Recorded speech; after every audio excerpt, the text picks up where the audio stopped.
This hour is brought to you by Jeremy Temple Law Office of Bloomington. Personal injury, criminal, business, whatever you need, Jeremy Temple Law Office will get you taken care of.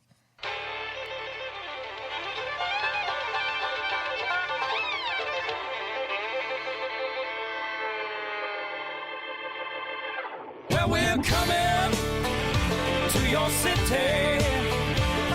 Gonna play our guitars and sing you a country song.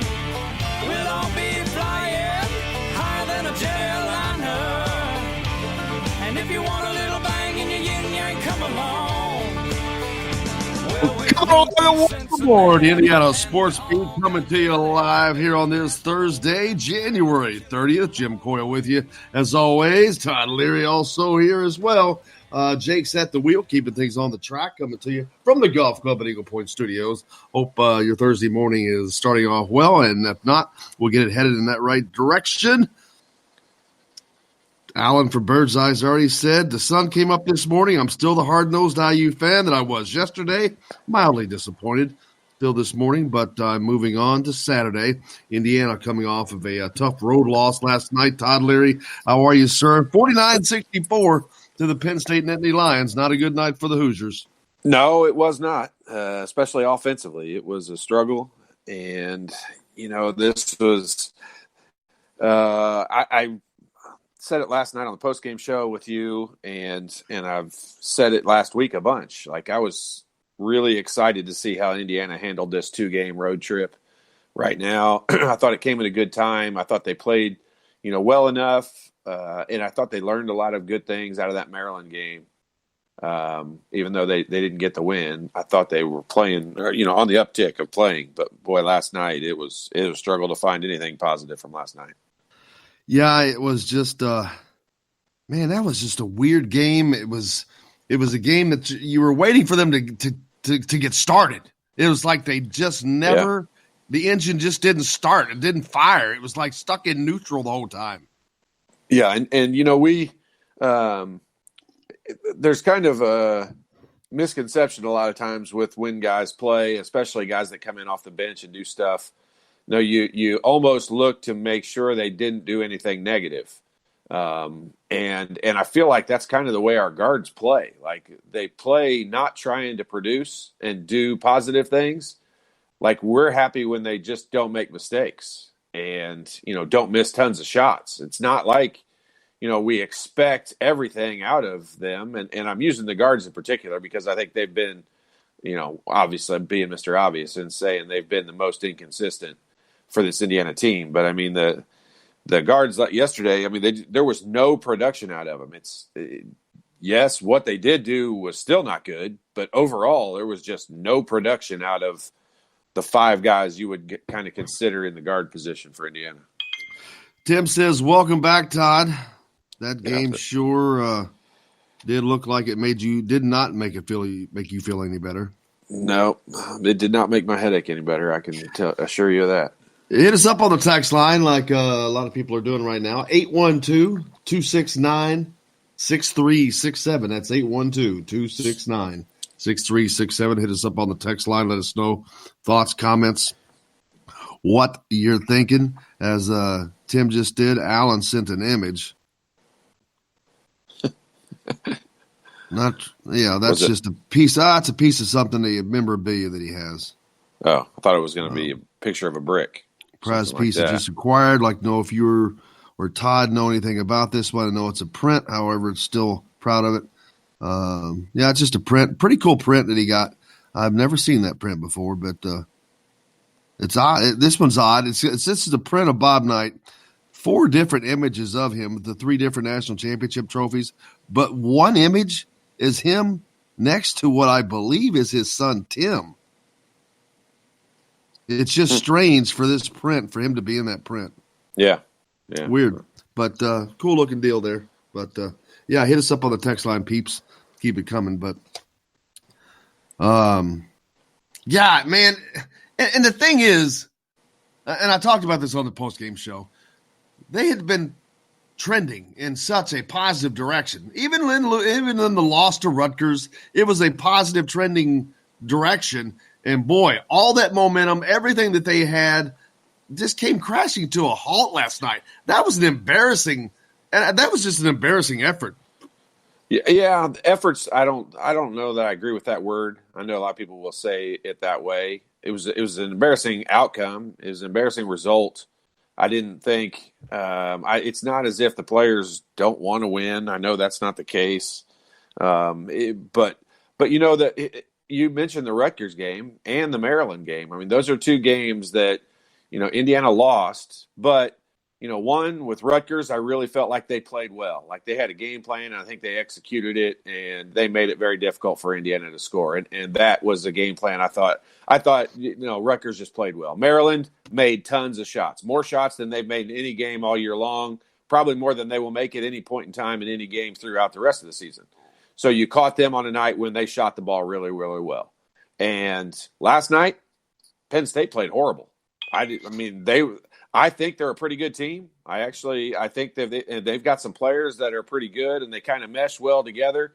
But they did not play very well last night, and they beat Indiana by 15 points. And there's just what I'm saying about the productivity. I mean, there are 200 minutes that are on the floor. I mean, there's 5 guys at 40 minutes apiece. And 5 positions at 40 minutes apiece. And how you split those up, you need production out of as many of those minutes as you can get. Well, Indiana's 5 guards between Rob Finney, Al Durham, Devontae Green, Armand Franklin, and Demezy Anderson played 109 of those 200 minutes and shot 3 for 29. So they shot 10% from the floor and had 10 points out of more than half of the total minutes in the game. And, I could continue to give statistic after statistic that are reasons why they lost. I mean, they had 9 assists in a game with 19 baskets. The Maryland game, why do we think they played better in that game? They had 22 assists in 30 baskets. They shot the same number of times. They shot 30 for 57 in the Maryland game. They shot I forget what it was. 19 for 57 in this game. I mean, it's just there's stat after stat. I mean, that many only finishing a game with 9 assists and 18 turnovers. Even if they had shot the ball well, I'm not sure you have to look farther than that is why they would get beat. Yeah, and it didn't. You didn't have to look too far last night. And the thing is, Penn State didn't play very well. No, they were awful. You got beat by a substandard team because you were substandard yourself. And again, we've talked about this, that Indiana, after letting that loss get away at home to Maryland and letting the potential road win at Wisconsin get away, that they've got to steal 1 or 2 here. And man, they don't even look close to being in that region to be able to do that right now. I mean, that was – I don't know who they could have beat the Bloomington South High School last night. Yeah, I mean, that's one truly, like, I think you have to just almost overlook it. You've luckily got another game where you turn around and play, 2 days from now, and it's an early game at that matter. So, tomorrow they're going to need to leave Bloomington at a decent time tomorrow to get there. The game's at noon Eastern time on Saturday morning. So, they don't have a lot of turnaround time, which in this instance is a good thing, except for – there's some things I think they need to work on. And, they shot the ball a little bit better in the Maryland game. So it gives you a little bit of hope, but then it comes right back to the same thing. And you never, even though, I considered myself a shooter and a scorer, you never want to rely your entire game on outside shooting. That's fool's gold. And you're going to have ups and downs like this when you rely on that. Indiana doesn't rely on that. They just need to be adequate from shooting the ball from the outside. I mean, I said it a million times this year. Like, they've got to be able to make 6 to 10 3-pointers. You can't compete at the Big Ten level and be any good and have a good record if you can't make it a minimum of 6 3-pointers in a game. And on the high end for Indiana, they need to be able to make 10 to beat really good teams. And right now they're struggling to make 2. Yeah, it would take 25, 27 shots, I think, for Indiana to get 10 down. and that's way too many. If they take 27 and make 10, I'll take it. That'd be 37% ish. That would be up there in the country. I would take that. Well, they'd probably have to take more shots. They would have to. I know. I totally agree with you. That's just. I mean, you said this to start the year out, and I did not agree with you that Indiana. You know, you called their struggles out from the very beginning of the year. I thought this was a team that I thought that we'd get more consistency out of Al shooting the ball. Definitely out of Devontae.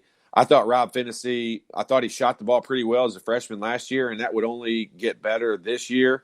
And I had heard a lot about Armand Franklin, you know, being a decent shooter and that stuff. And, you know, he's just not. And Demezy Anderson is not. And Jerome Hunter is not. Like, these guys none of them are consistently making shots. And, you know, they have to become adequate at shooting the ball from the outside, or unfortunately, Jim, we're going to have these conversations after some more ball games, because teams are not idiots. Like, they're going to realize you can't shoot the ball from the outside, and they're going to pack it in the paint. Yeah, Tommy V down in Jeffersonville hits us up on the text line, says Measy looks totally overwhelmed. He does not look like a sophomore Division I player. We need so much help in the backcourt. They sure did last night, because they couldn't get anything done. We were talking about this. Between Demezy and the other guards, Al Durham and Devontae, even Rob Finney, 3 of 29. You're not going to win any games going when your four guards your shooters go 4 of 29, 3 of 29.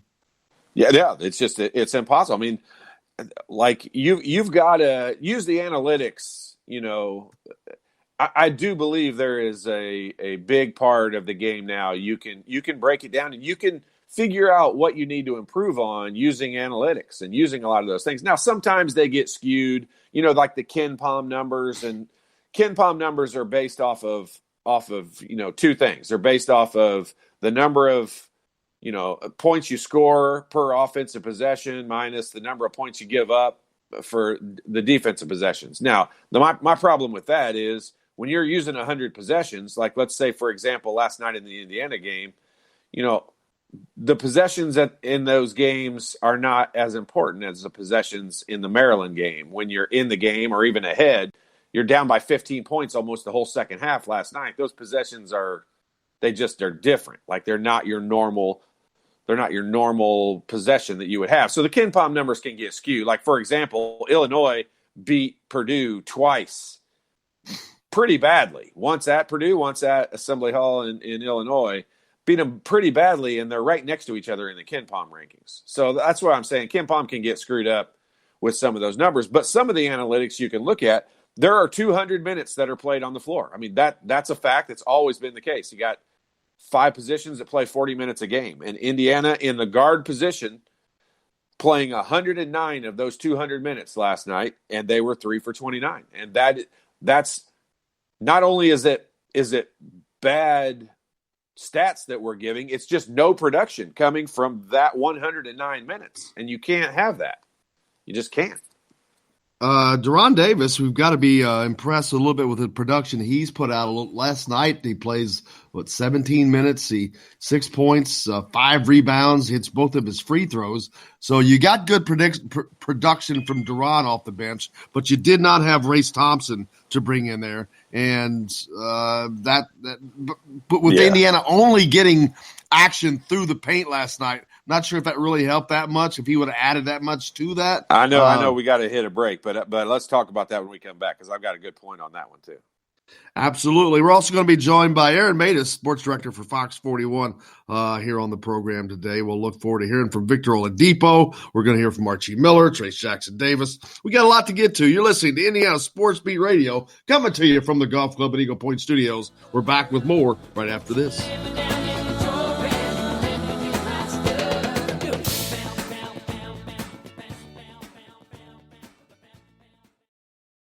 Hello, everybody. Jim Coyle from Indiana Sports Beat. When I'm not covering the Hoosiers, you can find me at Bubba's 33 in Clarksville, located on the northeast corner of I-65 at Veterans Parkway.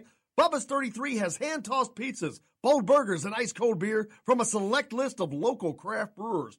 An incredible food selection, all made fresh daily. Whether you're meeting the team for that post-win meal in the family dining area or meeting friends for happy hour to watch the game on one of Bubba's 50 TVs, Bubba's 33 in Clarksville. Pizza, burgers, beer. We all want a winning smile for those championship photos, and that's exactly what you will get at Reynolds Family Dentistry in Sellersburg. Reynolds Family Dentistry has been serving the dental needs of Hoosier families for over 30 years. Let Doctors Roger and Jay Reynolds take care of your family. Just off of I-65 at 809 South Indiana Avenue in Sellersburg. Call 812-246-3368. That's Reynolds Family Dentistry, 812-246-3368. I'm Ryan Shaddy, and I'm a Hoosier. As a toddler, you could always find me running around in a cream and crimson onesie and a red IU hat reminiscent of those worn during the world-famous William Tell timeout, shouting, "Go Hoosiers!" Like many other alum, I chose to make Bloomington my home. As a civic and alumni leader, I have become very knowledgeable about our community and would love to share my insights with you as your realtor. Find me on Facebook or call or text me, Ryan Shaddy, with FC Tucker Bloomington Realtors at 765-623-9093. Now that warm weather has arrived, it's time to hit the links, and there's no better place than the golf club at Eagle Point in Bloomington. Voted best golf course by the readers of the Bloomington Herald-Times, the golf club at Eagle Point is under new ownership, has new fairways and bunkers, and it's open to the public. When the round's over, there's cold beer and a full menu at the Eagle Point Pub and Bistro. Call 812-824-1100 to make a tee time. That's 812-824-1100. The golf club at Eagle Point in Bloomington. This is AJ Moye. This is Dan Dawkins. Hey, this is Michael Lewis, former Indiana basketball player. This is Indiana football coach Tom Allen. This is Jim Coyle with the Indiana Sports Beat. You can always like and follow us on Facebook. Always follow the show rebroadcast on iTunes, Google Play, iHeartRadio, Spotify. TheDailyHoosier.com is a great place to sign up for each and every day. Or, of course, on 97.7 The Ref in Evansville. Bad theater seats, cheap Halloween masks, my apartment, all things with obstructed views. Add to these large trucks and buses. 18-wheelers and large buses have big blind spots, and like my apartment, they don't always have the best view. Bus and truck drivers deal with blind spots around the entire vehicle. Always take care not to ride alongside or too close behind them. Our roads, our safety. Learn more at sharetheroadsafely.gov. Hey, it's Michael Lewis, former Indiana University player and current UCLA assistant basketball coach, and you're listening to Indiana Sports Beat. Today's guest is brought to you by Reynolds Family Dentistry of Sellersburg. You need $1 million smile for those championship photos, and that's exactly what you'll get with Reynolds Family Dentistry. Biggest thing that happened in the second half was probably turning the ball over. I think we entered halftime. How many turnovers we had? 3? 6? Six at halftime. And then, but they weren't all live balls. Some of them were just like illegal stuff and stuff like that. And then we come into the second half and we have 3 or 4 live ball turnovers in a row, and that breaks the game right open. So that was a big thing. I thought on defense we played well in the half-court setting, but then again, transition killed us tonight. You and Duran and There's Trace Jackson Davis. Welcome back, Indiana Sports Beat Radio with Coy O'Leary coming to you here on this Thursday from the Golf Club at Eagle Point Studios. Joined now by our good friend Aaron Matus, sports director for Fox 41. Aaron, how are you, brother? I'm doing well. Thanks for having me on. I got all kinds of things to say about Indiana's performance yesterday, so I'm glad you're giving me a stage today, Jim. Yeah, Rick Moses was on with us. Was it yesterday? I think Rick was on yesterday or the day before. Yeah, but man, we were just talking with Todd about that, Aaron, and wow, what an egg that they laid, and right in the middle of the season when they can use a road win, they can use anything to really get some momentum in their direction. And boy, everything just headed south yesterday. You know, they blew that game against Maryland, and the narrative was, man, that one's going to sting. That one hurts. But, gosh, they seem to have turned a corner. They're playing well. Nonetheless, it won't go on the resume as a win. But what I was thinking afterwards was just that, man, you get both those at home. It afforded you a little bit of leniency on the road this week. And then they don't have it because they lost the home game. And then they go out and all that talk about playing well goes out the window. I thought they were awful yesterday. I have very little good to say about anyone. And what makes it doubly frustrating watching that game is I didn't think Penn State played well. I thought the game was there for the taking, and they get blown out. Yeah, we agree with you both. We've been saying that almost verbatim. It's weird how this game is so – I think you could bring anybody off the street and they would say the same exact thing. I mean, Penn State shoots 37%, 27% from the three, and they win this game easily. And Indiana even hits 9 of their 10 free throws, Aaron. But, yeah, Todd and I both have been saying pretty much the same thing. And, Todd, I think you agree with what Aaron's saying. Yeah, I mean, there's not a single guy on Indiana that I think you would really single out and say, he played above what our expectations are or even what the coaching staff's expectations are for that guy. And then you can look over at Penn State and you can kind of say the same thing. Like Lamar Stevens, he ended up with 17 points, but he shot the ball 21 times. I mean, you'll take that. You'll take that kind of effort out of him because he can dominate a game. But I don't think anyone on their team really played that well. I mean, maybe Curtis Jones, I guess, again, for the second game in a row for them, came in off the bench and shot the ball well. But I said it in the post-game show last night, Aaron, and I said it already this morning. So it sounds like we got together on that. But I love hearing other people's I always feel like I have a little bit of insight on Indiana just because I'm a nerd and I'm egotistical like that. But I love hearing other people's opinions, and it's funny how everybody kind of says the same thing about this team. And they had everyone was still kind of excited after that Maryland game, even though it was a loss.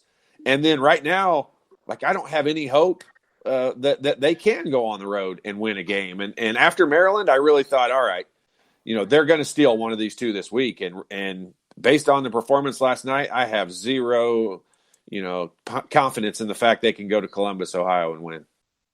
No, I mean, they have shown that if they play any road team that has the slightest bit of capability, they're going to lose and lose badly. And it doesn't make much sense given the fact that they've shown how, good they can look at home. I mean, I get it. You play better at home often, but it is so drastic with this team.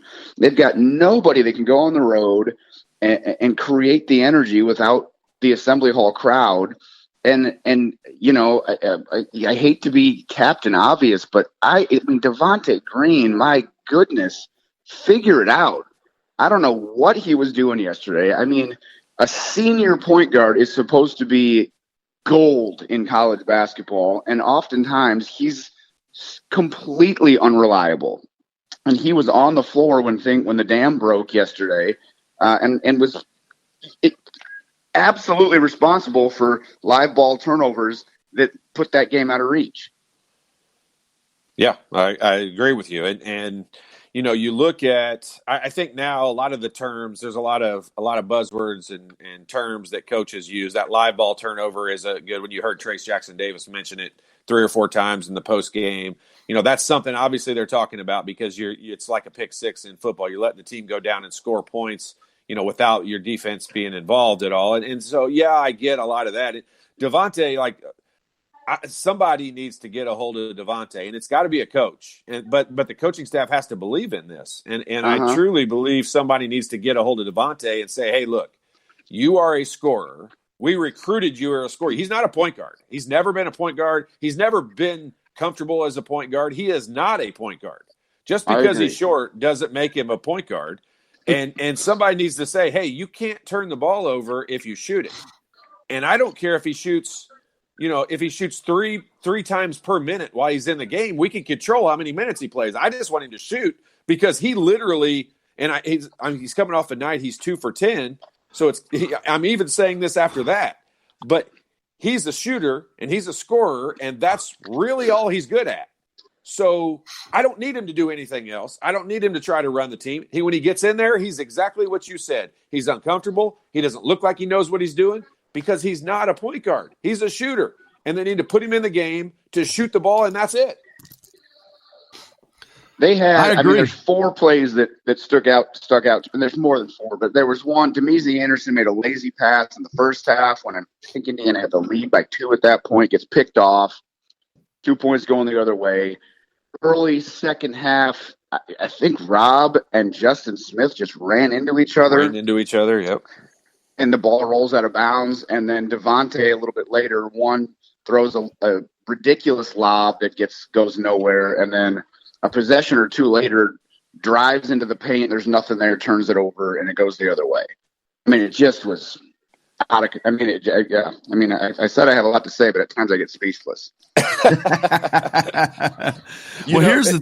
Yeah, go ahead, Jim. I was just going to say, well, the thing is, these players that we're talking about, they're not changing. They're not going to go anywhere. So they have to take it upon themselves, Todd, to not do these things. I mean, Aaron pointed out, and he's right. They go on the road, and it's almost like they just say, hey, we're not supposed to win this game, so let's just go through the motions and get the hell out of here. That's what it looked like last night. It truly comes from confidence and leadership. It's really what they're lacking overall. I mean, it's not. Yes, there's a big skill set that's missing, and it's shooting the basketball. You can go all the way down the list of every guy on the floor. Even Devontae, I call him a shooter. He's very streaky, and he's always been that way. So we know, you could probably tell after his first 3 shots whether he's going to end up, 5 for 9 or whether he's going to be 1 for 9. And so that's a skill set that we know they're going to struggle with. The issue I mean, Trace Jackson Davis, in all reality, and in my opinion, he's the guy suffering the most from this, because if you look at him, he and Justin Smith both, but especially as a freshman, Trace Jackson Davis, he's almost begging for somebody to lead him in the right direction and show him, what's supposed to happen and what I'm supposed to expect and what do I do here? And he's just begging for some really good, savvy Tom Coverdale or Michael Lewis type guard to get a hold of him and say, hey, this is where you go. This is what you do. This is how you take advantage of that situation. And he's almost begging. You can almost see it oozing out of him that he wants somebody to lead him. And I think everybody else is standing back looking at him going, hey, we know you're just a freshman, but we're waiting on you to lead us. And I don't feel like leadership is a weird skill, and it's intangible, because you can't really say when a guy is a great leader or not. You can be a terrible basketball player and be a great leader. And right now, I think this team would benefit exponentially in having someone that, I don't care if they couldn't kick the ball in the ocean from the beach. I don't care if all they would do is get guys to where they need to be, and everyone would believe in them. It's almost like Indiana has 5 backup quarterbacks in the game the whole time. Like, nobody really knows whether they can rely on each other or not. And it's just, Trace Jackson Davis, his whole freshman year, is going to end up being, a good one when you look at it overall, but it really could have been a great one if someone on the floor, it can't be a coach, it's got to be a player on the floor, could have helped him a little bit and given him some leadership abilities. Yeah, because to me, I really wonder, in a game like last night that was so horribly played by the Hoosiers, but there was, if you want to find a positive, Trace Jackson Davis, Justin Smith, and Joey Brunk, they go 14 of 21 for almost 15, almost still not even 20 points or barely 30 points between them. But they were the only guys that were hitting shots. Why when the guards are shooting 3 of 29, Aaron, I don't know why that they can't figure this out. Hey, let's go back into what's working, but they're not doing that. I don't know why they keep getting away from that. I mean, I'm okay with them testing the water, shooting a bit. It worked I guess it kind of worked in the first half against Maryland. They were down big, you almost and then when they got back into it, you have they went to inside. A degree. And when it should be pretty evident and pretty quick right now with this team that, like, okay, we're not shooting it. There's only one place this ball needs to go, because that really hasn't failed them too many times. I mean, they've had their scoring drought, so I guess I shouldn't say it hasn't failed them, but it's the only thing that's going to work for them when the balls aren't going in. And there's times I feel like, I'm an idiot and I can look at a game and be like, okay, they need to quit shooting the ball. And Devontae Green should probably be off the floor. I hate to pile on Devontae Green, but I'm going to do it. And nothing changes. I will say I do think last night that not having Race Thompson and Jerome Hunter hurt. I know those guys have been role players. Jerome looked pretty good against Maryland and maybe is turning a corner, but it just, in a night where they needed something, he had 2 fewer options to go to off the bench. Maybe he's the guy that gets hot, and if that's the case, it changes this game around. But they didn't have that guy, and you're right. It could have been him if he did that, Todd. I mean, he did that. We know that he has the ability. He has not shown that with any consistency, but we don't know that maybe it gets started and it starts heading that direction. But they needed something like that in that game last night to get them woken up and get them started, and they never found it. Yeah, the one thing that we can say, because it hasn't happened, there's been some positive production in moments out of Jerome Hunter. Race has, I think he gives us consistent minutes, but they're different. They're not a big scoring punch, but Race is one of my favorite players to have on the floor. He's just solid, and he doesn't make a ton of mistakes. But the Demezy Anderson situation for me, that's what I don't understand, because I can't think of a single game he's ever gotten hot. I can't think of a single game he's ever proved to me that he was any kind of shooter whatsoever. So yeah. Even if he does play minutes, so he played 15 minutes last night. That's 15 minutes he probably would not have played had Jerome Hunter and Race Thompson been available. So I do understand that. But we had one guy that played 31 minutes and one guy that played 30 minutes, and that's Trace Jackson Davis and Al Durham, respectively. We don't have guys that are playing 38 minutes that all of a sudden I feel like they really need a break. I don't understand why Demezy Anderson needs those 15 minutes. If those other guys are not available, that's when you go to Rob Finney and you say, hey, we're going to need, an extra 4 minutes out of you tonight. Armand, we're going to need you to steal some minutes tonight. We're going to need you to be productive while you're in there. Justin, you're probably going to play 35 minutes tonight, because just because those other guys are not available, those minutes don't have to be spread out amongst 9, 10, 11 guys. And I just don't, I don't feel like we've lost a single game this season because I felt like at the end of the game, our guys were tired. And if we're going to be conserving minutes and what is it? Something load. What is it? Load management. Load management. We're going to be doing load management. I would like for my guys, at least at some point in time, to look tired. Aaron, we can talk about this crap all morning. What's going on with you at Fox 41? What's new? What's happening? Give us something positive, Aaron. Yeah. Just busy, man. We're getting ready. Obviously, calendar flips to February. Things get pretty real. Outside in the news department, everyone's going crazy because we got Thunder this year on our air, so they're going crazy for that. And we're here in sports. We're just being like, hey, let us get through March Madness before we start worrying about the Derby.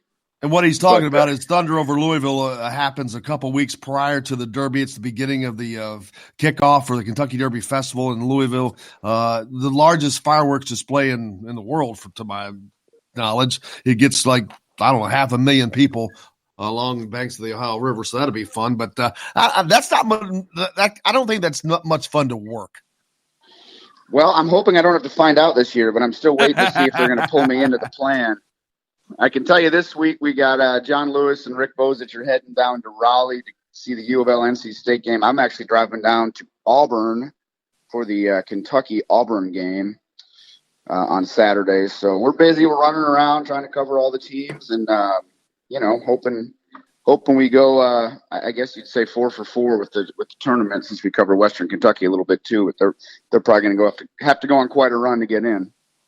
Yeah, because Purdue's not going to make it in. They've certainly, I don't see them as a tournament team. They have just, they're going sideways too fast. They're barely above 500 right now, and I don't see them getting through the Big Ten any better than 500. So they're not going to be making the tournament this year. Indiana and Notre Dame not having a very good year. Indiana could be the saving grace for the Hoosier State.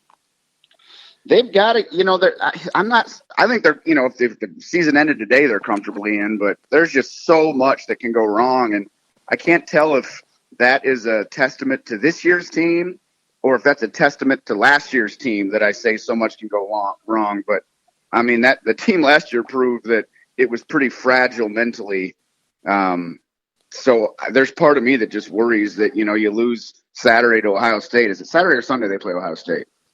This weekend anyway.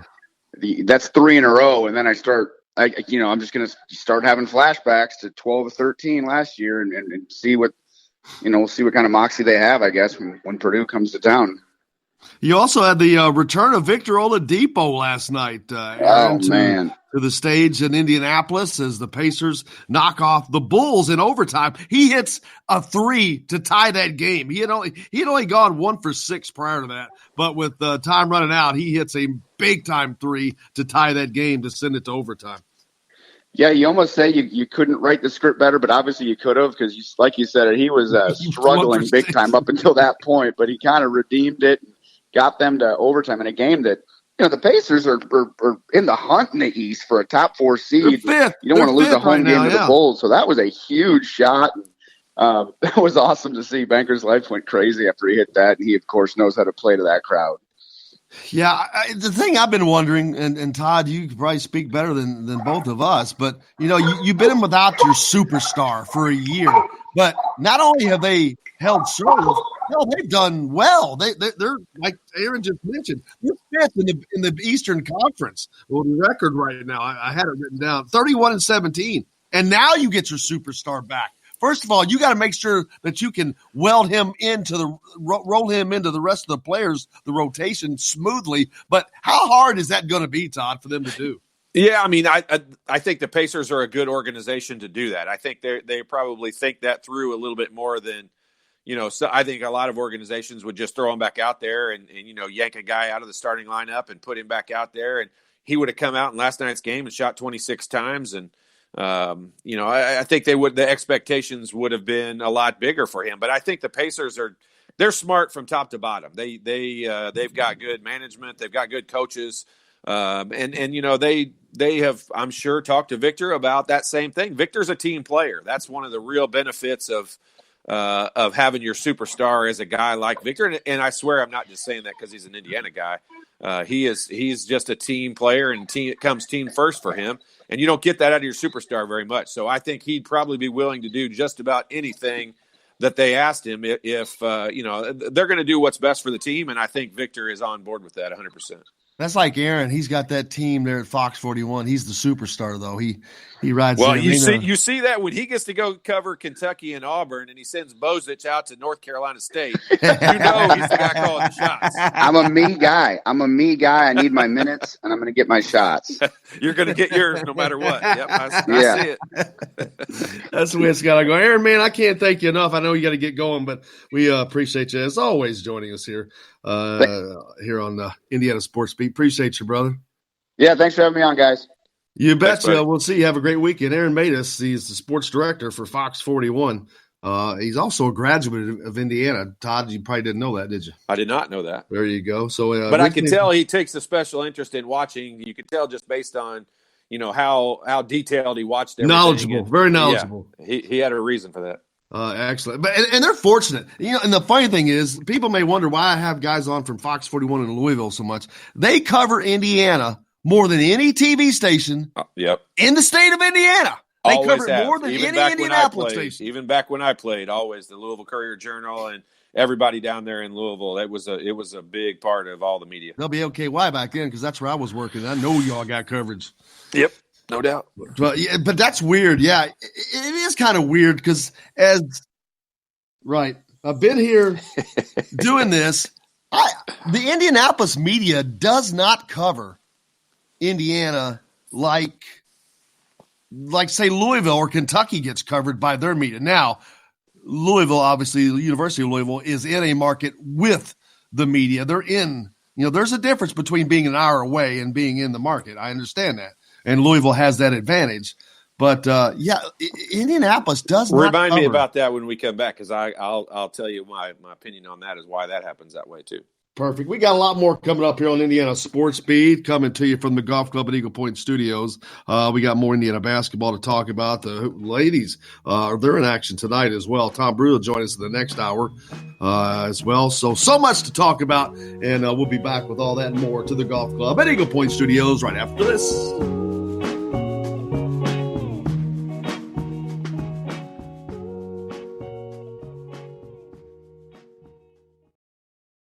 Hello, everybody. Jim Coyle from Indiana Sports Beat. When I'm not covering the Hoosiers, you can find me at Bubba's 33 in Clarksville, located on the northeast corner of I-65 at Veterans Parkway. Bubba's 33 has hand-tossed pizzas, bold burgers, and ice-cold beer from a select list of local craft brewers.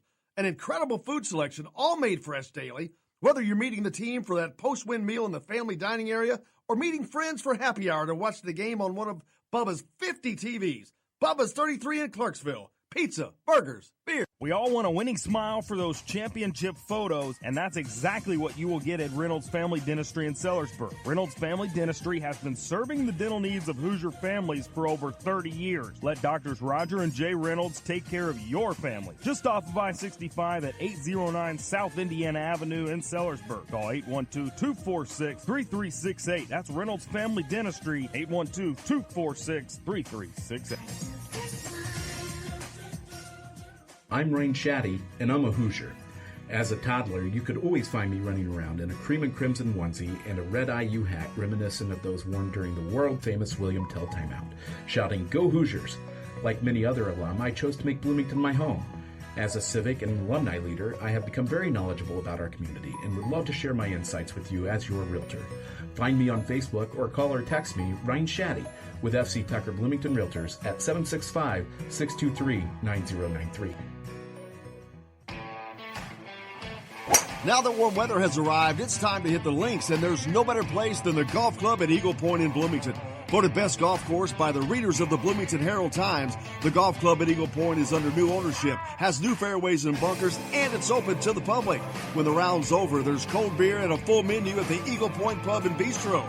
Call 812-824-1100 to make a tee time. That's 812-824-1100. The golf club at Eagle Point in Bloomington. This is AJ Moye. This is Dan Dawkins. Hey, this is Michael Lord, former Indiana basketball player. This is Indiana football coach Tom Allen. This is Jim Coyle with the Indiana Sports Beat. You can always like and follow us on Facebook. Always follow the show rebroadcast on iTunes, Google Play, iHeartRadio, Spotify. TheDailyHoosier.com is a great place to sign up for each and every day. Or, of course, on 97.7 The Ref in Evansville. Bad theater seats, cheap Halloween masks, my apartment, all things with obstructed views. Add to these large trucks and buses. 18-wheelers and large buses have big blind spots, and like my apartment, they don't always have the best view. Bus and truck drivers deal with blind spots around the entire vehicle. Always take care not to ride alongside or too close behind them. Our roads, our safety. Learn more at sharetheroadsafely.gov. This is former Indiana basketball player Greg Green. Keep up with the Hoosiers on the Indiana Sports Beat with Jim Coyle. This segment is brought to you by Bubba's 33 in Clarksville. Pizza, burgers, beer. Teams you would like to have? Self-explanatory. I mean, your players have to play well for you to have a chance. And, you know, Armand and Devontae, Al, and Rob have a good rhythm. Those four guys can play. And we just didn't get enough production, you know, tonight, you know, from not just one, but anybody. We missed some easy ones. I thought Rob had some really good drives in the game. He didn't put a couple drives down, and, you know, we probably had some good looks. But we also had some turnovers. You know, our backcourt's been doing a really good job the last few games and not turning it over. And I thought tonight we just had, you know, way too many, especially in the second half. You know, the second half is where we needed our offense to kind of hang in there and keep hanging in there because our defense was doing okay there for a while. You know, for the most part, defensively, we hung in there. I mean, they shot 40% from the floor in the second half. And, you know, we just didn't get much on the break either. That's another thing. You know, our break has been good to us. I thought Penn State either did a really good job or we made some poor decisions in not being able to get the ball ahead and get it inside as we were accustomed to doing. But we didn't get much off our break tonight. There's Archie Miller, Indiana's basketball coach, diagnosing a problem, as they seem pretty good at doing, but fixing that problem has been the problem. Todd Leary, diagnosing one thing is, of course, very critical, but you've got to be able to fix these things that you diagnose. And I've heard several times throughout this season, after a loss, a lot of similar things coming from Archie Miller. Yeah, I mean, when you, I'll just straight up say, can't shoot the ball, you know, you're going to blame the offense, and you're going to, you're going to say guys are not productive and stuff like that. I mean, these guys cannot consistently make shots. I mean, I'm not like judging their skills. I'm basing it off of facts in 21 games so far this season. So it's not like I'm just 3 rushing seasons almost. I'm not rushing to judgment on the fact that these guys are not consistent at shooting the basketball from the outside. They're just not good shooters. And, there are games when they go through. Finney has had, the Ohio State game at home, the Maryland game at home. He started out pretty good and made some outside shots. But and even in the Maryland game at home, Jerome Hunter steps in and makes 2 3-pointers. And, when I can single out specific shots in games that guys have made, obviously it's because I can remember them because they don't make very many to push those memories out of my mind and have other shots that are made. These guys are not good shooters. End of the story. Like there's no other way to look at it other than Archie Miller said that they've got some rhythm and all that. They are good players. Overall, they are good players, but they're not good shooters. Yep, there's no argument. I mean, I think we all know that, and there's no cure. This team is not going to become a good shooting team all of a sudden. They're just not. They're going to get lucky some nights. We saw them against Maryland. Even in a loss, they were hitting at a much better clip than they have during this season. But they're just simply not going to be good shooters. They've got to learn to run the offense as efficiently as possible, and especially on nights when shots are really not falling, like a 3 for 29 night, they're going to have to know to run the offense through the paint. And but that becomes. I mean, I don't know that I agree with the statement they haven't learned that yet. It becomes extremely difficult. They haven't shown that they've learned it yet. Yeah, but the other teams, like, they watched all the games. Like, the other coaches scout, there's no doubt. There's no doubt. And they plan. They know, like, they're letting Indiana shoot these shots. Like, they're taking away the inside. Last night, this is what I think was surprising, and you heard Archie Miller say a little bit of it, but Penn State wasn't even having to double team. Like, you want to say, like, Trace Jackson Davis played really well, and Justin Smith played pretty well, and Joey Brunk played pretty well. Like, they really didn't. Trace Jackson Davis got a couple of lob dunks. Justin Smith got some trash baskets. There was 1 3-pointer that he made and 1 shot he made within the rhythm of the offense. Everything else was kind of rebound baskets and junk baskets and loose balls that they were able to go up and score. Trace Jackson Davis made all 4 of his free throws, so that's how he got to 14 points. Joey Brunk, like, he didn't do anything where we threw the ball into him and they had to go double team. Like, they were guarding him one-on-one on the inside. So it's not even like our inside game was blowing anybody away last night. It just literally, when the other team does not respect you to be able to make outside shots, the defense is so much easier to play. One, they don't have to recover out on you, over recover. That's one of the big things defensively is when you come out and somebody, lunges at you when they're recovering to stop a shot, you can drive around them and get inside the lane. Well, Indiana has no driving lanes because nobody is running out at them to stop shots. They'll let them shoot it. And so the lack of ability to shoot the ball is causing a whole bunch of other issues with the offense. And it all starts with the fact of none of these guys. I mean, Devontae Green is the only guy on this basketball team that was recruited as a shooter. There is not one other player listed on this team that was recruited to Indiana as a shooter. There's plenty that can claim to do that, but yeah, there's no doubt. I mean, I know a lot of people, for whatever reason, I don't understand why they have thought that Demezy Anderson was this big-time shooter. I don't either, because I've coached against him in AAU for 10 years, and I can tell you we didn't guard him in AAU basketball outside of 10 feet. So he's never been a shooter, and I've coached, dozens of games against him, and I've watched him play in 100 games in AAU, and I can tell you he's never had a game where he got hot outside of being more athletic than the guy that he was playing against and just taking him inside and, going up over the top of him. He played in AAU a lot like what you would see Lamar Stevens for Penn State last night play. Lamar Stevens is 6'3", maybe 6'4" at biggest. I mean, Demezy's bigger than him. But Lamar Stevens played like a grown man last night. I mean, he went up over the top, scored up over the top of Justin Smith and Trace Jackson Davis last night on a loose ball, and he just jumped right up over the top of them and scored on them. And, he plays way bigger than his size. Demezy Anderson, I would say he plays smaller than what his height is, and he doesn't shoot the ball well. So, like I'm telling you, if you go down the list, I mean, I've got the roster in front of me. Al Durham was not recruited as a shooter. Justin Smith, not a shooter. Trace Jackson-Davis, not a shooter. Rob Finney, not a shooter. Joey Brunk, not a shooter. Armand Franklin, not a shooter. Devontae was recruited as a scorer and a shooter. Deron Davis and Demizi Anderson, not shooters.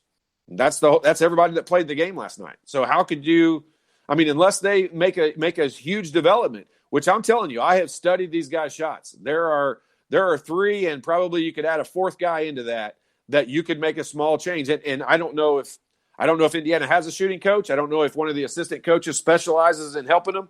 But I mean, they've got some flaws, and until they fix them, they're never going to be consistent shooters.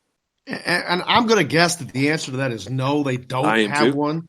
And so with that in mind, what do you do as a coach when you have a team that can't shoot and you don't have a shooting coach? What do you do? Ooh, is a good question, huh? I don't know. You try to find you try to do what they're doing, and then you try to pound it in the paint. Like I'll be honest, like the 18 turnovers, I hate to say this, but I could probably live with 15 turnovers in a game if they were doing it trying to drive the ball to the basket like relentlessly. Like, because they're not good shooters, if they were trying to drive last night, the only way they could win this game was shooting the way that they shot. The only way they could win this game was go to the free throw line 30 times. And they went to the free throw line 10 times. Part of the reason they went to the line 10 times is because Penn State doesn't respect their shooting ability, so they don't have to run out on them and try to recover to shooters. And there's no driving lanes for Indiana to get into the lane. And when I say teams are packing it in, it's not as much they're like packing it in, taking the pass away to the post. They're taking driving lanes away. And when they take your driving lanes away, that's how you get fouled and get to the free throw line a bunch. It's not like old school 1970 basketball where you throw it in the post, the guy makes a move and he gets fouled, and the big guys are drawing fouls all the time. Today's basketball is driving, going hard at the basket, and there's a lot of teams across the country. You know, Auburn is a team and they've got a few more guys that can make shots than Indiana, but they're not a great shooting team. But their guards, what do? They're downhill the whole game. They are driving to the basket. They're going hard at the basket, forcing you to either foul them. We heard in that clip a minute ago from Archie Miller, he talked about Rob getting into the basket. I told you this last night in the postgame. I think there was 3 different instances. Rob and I think Al on another one drove the ball into the lane, got really good looks right at the basket, and they just missed the layup. Hey, why did that only happen 3 times? I'll take that happening 23 times in a game versus standing out the three-point line and hoping that the ball goes in, because when those guys shoot from outside, it's hope. I mean, they're just hoping that it goes in because they're not confident in making those shots, and they shouldn't be. Keep hope alive. Yeah, Keep hope alive. Keep hope alive. Their hope is driving the ball to the basket, because it's not going to be, you ask the question, what are they going to do? What can you do? You can focus on continuing to get the ball inside like they're doing. And when you're doing ball reversal and the ball's going from one side of the floor to the other, that guy's goal is not to get an open shot. That guy's goal is to drive it in the lane and get an open shot, because that's the only way I can see this team having the ability to score a bunch. Don't want to fail to mention today, happy birthday to Tom Izzo, Michigan State's coach. But also, how about Coach Norman Dale? He's getting up there. I forget what this may be, like 90 for him. But today's you think Norman people Dale. say happy birthday to Gene Hackman on the days on Norman Dale's birthday? What's actually Gene Hackman's birthday? There you go. So happy birthday to both. I can remember his name as Gene Norman Hackman. Dale more than I can Gene Hackman. Yeah, it's funny how that just comes out too. It I mean, that sounds like that is almost like a real person to a lot of people.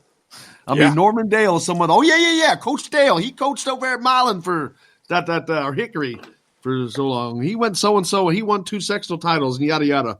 I mean, you could almost, I guarantee you could find somebody in a barbershop and they could have a conversation just like he was his real coach.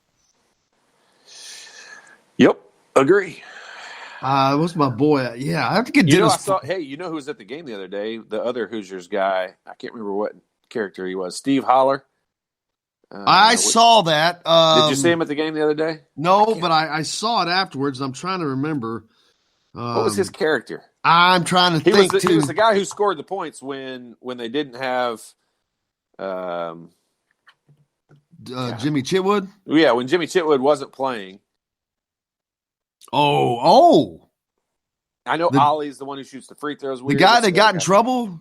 He said, "Hey, you sit on the bench. My team's on the floor." Raid Butcher. Raid Butcher was his name. I looked it up. Raid Butcher was who he was. It was his character in the thing. But he was the guy who would score a lot. Like he was the good shooter on the team when Chitwood wasn't playing. I've got. I think I've said this before, but I got to get Dennis on here. A friend of mine, Dennis. He lives locally to Bloomington. He was the guy that said. Gene Hackman says, who you calling a gorilla? No, he says that. Who you calling a gorilla? And Hackman says, you for one. I think they're at Terhune, and then they get into the big fight. But he's got some great stories telling about that, making that movie. I'm going to have to get him on here one day. Just some fun stuff. Fun stuff to talk about. Fun old days. But we got plenty more coming up here on Indiana Sports Beat on this Thursday edition. Tom Brew's not with us today. I don't know. I'm off on my days this week, man. But we got plenty more coming up here from the Golf Club at Eagle Point Studios, and we're back with it right after this.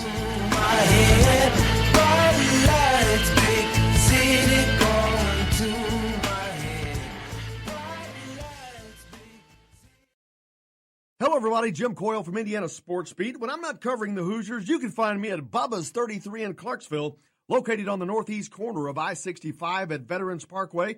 Bubba's 33 has hand-tossed pizzas, bold burgers, and ice-cold beer from a select list of local craft brewers. An incredible food selection, all made fresh daily. Whether you're meeting the team for that post-win meal in the family dining area or meeting friends for happy hour to watch the game on one of Bubba's 50 TVs. Bubba's 33 in Clarksville. Pizza, burgers, beer. We all want a winning smile for those championship photos, and that's exactly what you will get at Reynolds Family Dentistry in Sellersburg. Reynolds Family Dentistry has been serving the dental needs of Hoosier families for over 30 years. Let Doctors Roger and Jay Reynolds take care of your family. Just off of I-65 at 809 South Indiana Avenue in Sellersburg. Call 812-246-3368. That's Reynolds Family Dentistry, 812-246-3368. I'm Rain Shaddy, and I'm a Hoosier. As a toddler, you could always find me running around in a cream and crimson onesie and a red IU hat reminiscent of those worn during the world-famous William Tell timeout, shouting, "Go Hoosiers!" Like many other alum, I chose to make Bloomington my home. As a civic and alumni leader, I have become very knowledgeable about our community and would love to share my insights with you as your realtor. Find me on Facebook or call or text me, Ryan Shaddy, with FC Tucker Bloomington Realtors at 765-623-9093. Now that warm weather has arrived, it's time to hit the links, and there's no better place than the Golf Club at Eagle Point in Bloomington. Voted best golf course by the readers of the Bloomington Herald-Times, the Golf Club at Eagle Point is under new ownership, has new fairways and bunkers, and it's open to the public. When the round's over, there's cold beer and a full menu at the Eagle Point Pub and Bistro. Call 812-824-1100 to make a tee time. That's 812-824-1100. The Golf Club at Eagle Point in Bloomington. This is AJ Moye. This is Dan Dockett. Hey, this is Michael Lord, former Indiana basketball player. This is Indiana football coach Tom Allen. This is Jim Coyle with the Indiana Sports Beat. You can always like and follow us on Facebook. Always follow the show rebroadcast on iTunes, Google Play, iHeartRadio, Spotify. TheDailyHoosier.com is a great place to sign up for each and every day. Or, of course, on 97.7 The Ref in Evansville. Bad theater seats, cheap Halloween masks, my apartment, all things with obstructed views. Add to these large trucks and buses. 18-wheelers and large buses have big blind spots, and like my apartment, they don't always have the best view. Bus and truck drivers deal with blind spots around the entire vehicle. Always take care not to ride alongside or too close behind them. Our roads, our safety. Learn more at sharetheroadsafely.gov. Hi, this is AJ Moye, and you're listening to Indiana Sports Beat with Jim Coyle.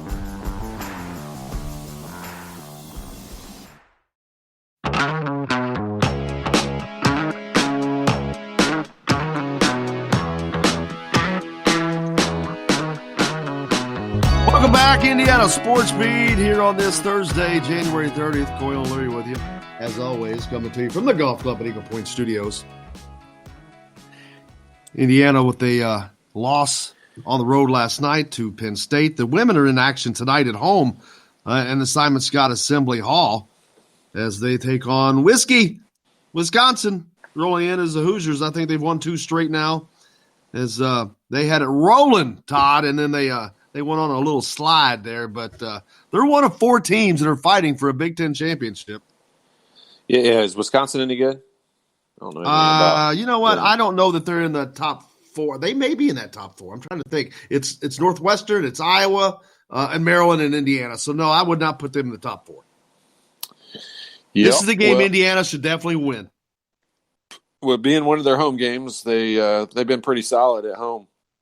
Although they did get a win last time out. But, yeah, this is a big one for them. Still ranked in the top 25, so this could help them, continue to move back up that ladder a little bit. They got a couple of big games. They play Purdue after this one, and then they get Maryland again, and that'll give them, an opportunity to avenge one of their losses. And they get Maryland at home this time. Yeah, right. So, and that would, and you see this a lot. A team having a great year. Indiana women's team was having a great year. They're on a roll, and then they hit this slide. But they've come out of it. They've won back-to-back games. They've got an opportunity tonight to win another game at home and then go on the road and beat a rival because Indiana's simply better than Purdue. They should win that game. Then you come back home with, I'd say to this point, even though they played South Carolina, number 1 team and all that, to this point, this may be that Maryland home game may be the biggest game of the season for Indiana because of what's at stake, because they're fighting to remain at the top, and they're fighting to get that respect as one of the top teams in the Big Ten Conference. Yeah, no doubt about it. I mean, this is – if you want to win the Big Ten, you've got to defend home court and go steal some on the road, and they lost at Maryland, so this is one they've got to get back. You can't get swept by a team that you want to try to finish in front of in the Big Ten running. No, you cannot. So if you're out and about in the Bloomington area, go out and check out the women tonight, Simon Scott Assembly Hall. That's at 7 p.m. It's also Breast Cancer Awareness Night. It'll be on BTN. But if you are going out, wear pink. Todd's favorite color. I do like it. Nothing wrong with it, right? Nope. There were some other things we were going to talk about that you wrote down that we were talking about earlier, and I forgot because I did not write it down. One was the Indianapolis market. You were talking about how the coverage from and you said you had a story on that. Indiana. Well, I mean, I used to talk to Terry Hutchins a lot about some of these things. I mean, when you're in the Indianapolis market and they're covering it, I was from Indianapolis, so I got to know a lot of the writers and the different people from the TV studios and stuff like that when it came to them covering our games. And it was funny how they always had, they're always getting lit up by Purdue fans always feel like, Terry Hutchins articles would be on the front page of the sports section, or they would be longer articles, or, Butler people would be upset that Purdue's were, they got more coverage than Butler did. And it's just, there's a lot of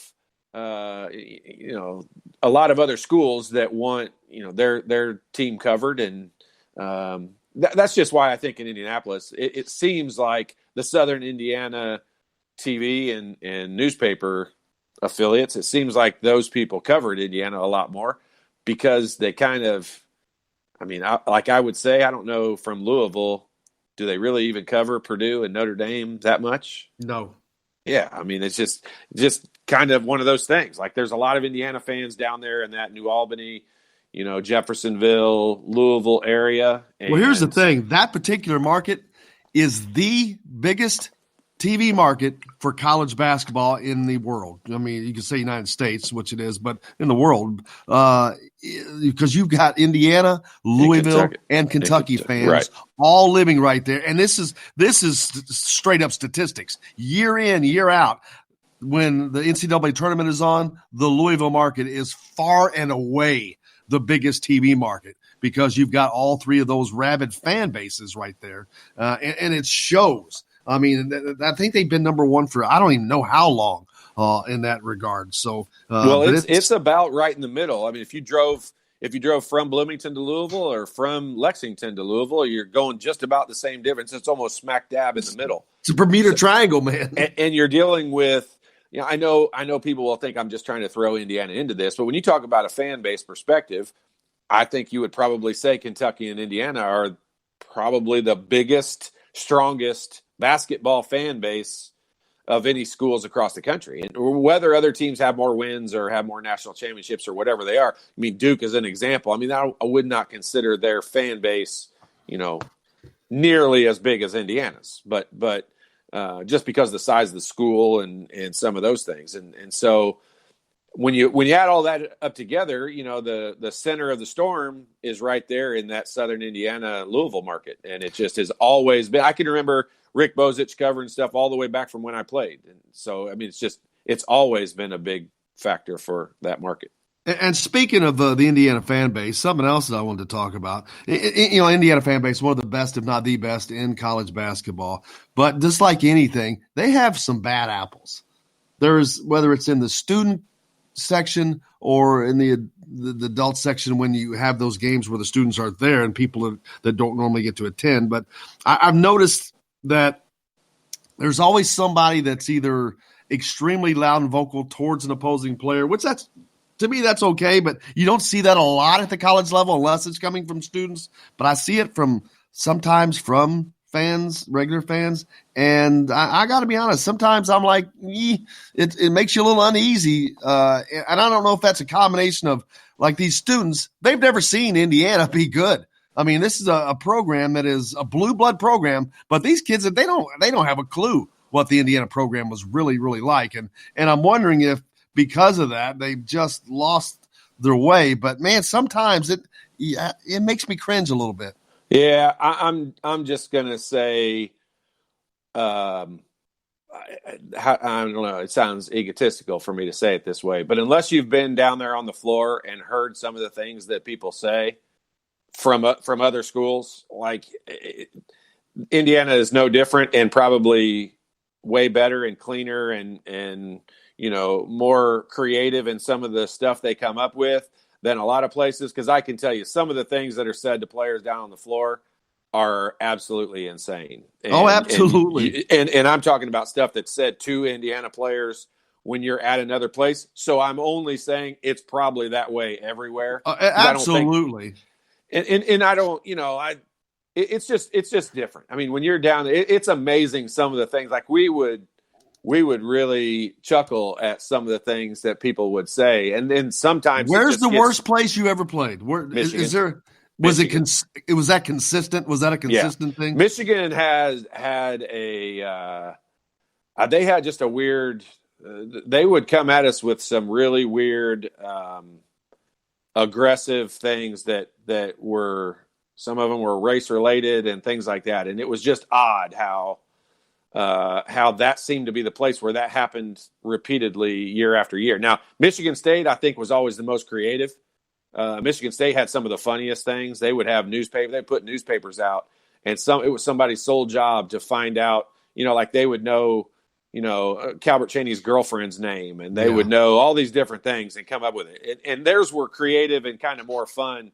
The University of Michigan, like they had some vulgar stuff that happened there. I just specifically remember a lot of things there. So it was bad. That's like Duke. Duke actually hands out sheets prior to the game with that information on it. Because the students come through, they hand it to the students, so they know all that information, which is fine. Because to me, that creative stuff, I think it's funny as hell. And I think that's where it should stay, instead of having guys like I saw the other night yelling at the Maryland player. This one guy particularly was just yelling specifically at him, and that's okay, like I said, for pro sports. I'm just not sure there's a place for that in college, but I'd love to see the Indiana fans be above. I'd like to see them be more like Michigan State and just be creative, be known as being creative and funny and great fans, because they're such a great fan base. But the greatest thing is when Indiana had all those problems, when Tom Crean was 6-25 or whatever, they were always there. They never left. They never went away. They're still there, and they're so hungry for success. They want that success so badly. Yeah, I mean, there's no question, and I think Indiana fans, there's always going to be some circumstances, and that Maryland game, I know exactly what you're talking about. I mean, there was somebody felt like they were getting under the skin of Jalen Smith, and sometimes that can negatively affect a player, and other times it can fire him up. And I think in that particular instance, it fired him up. Obviously, he did some things to the crowd and said some things to the crowd that I think afterwards he wished he hadn't done. And I think that's probably vice versa. I think there's some fans that probably went across the line a little bit there too, but that doesn't happen. I don't think that regularly happens at Indiana. I don't think it's an issue and a problem that needs to be addressed, but I'm with you there. I would much rather take the high road and be the team that has the clean, fun side of heckling. Yeah, because I mean, it is fun. It can be fun. It really can. I remember in high school. It's fun if you do it the right way.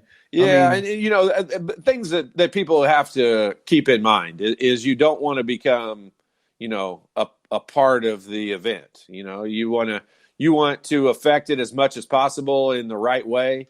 It's like being an official. Like the best officiated games are the ones you can't even remember who the officials were because they didn't become a spectacle in the game. And as a fan, you kind of want to be the same thing. I mean, you want to affect it as much as you can in the right way, but not become, a distraction or some coaches have, and this is going to sound like I'm getting on Archie, and it's not the intent. He did try to, I think it was last year, engage the students and have them do certain things, like when the star's dribbling the ball, they're supposed to go doot, doot, to doot, to doot, make these stupid noises and things like that, which was kind of funny, but it really wasn't, and so it didn't take. And so there's no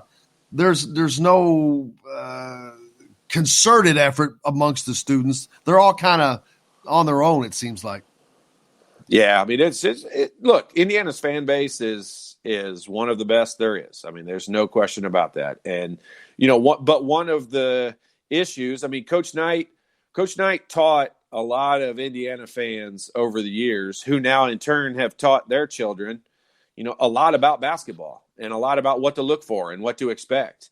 And, a lot of that has to do with officiating. One thing that I think, it took me a long time to realize this, and people who've seen me at AAU tournaments would probably say I still hadn't learned it. But, the officials have the coaches have a system. They work with the officials and try to, they're working them throughout the game. As a fan, I don't need to be included in that. I don't need to partake in that myself either.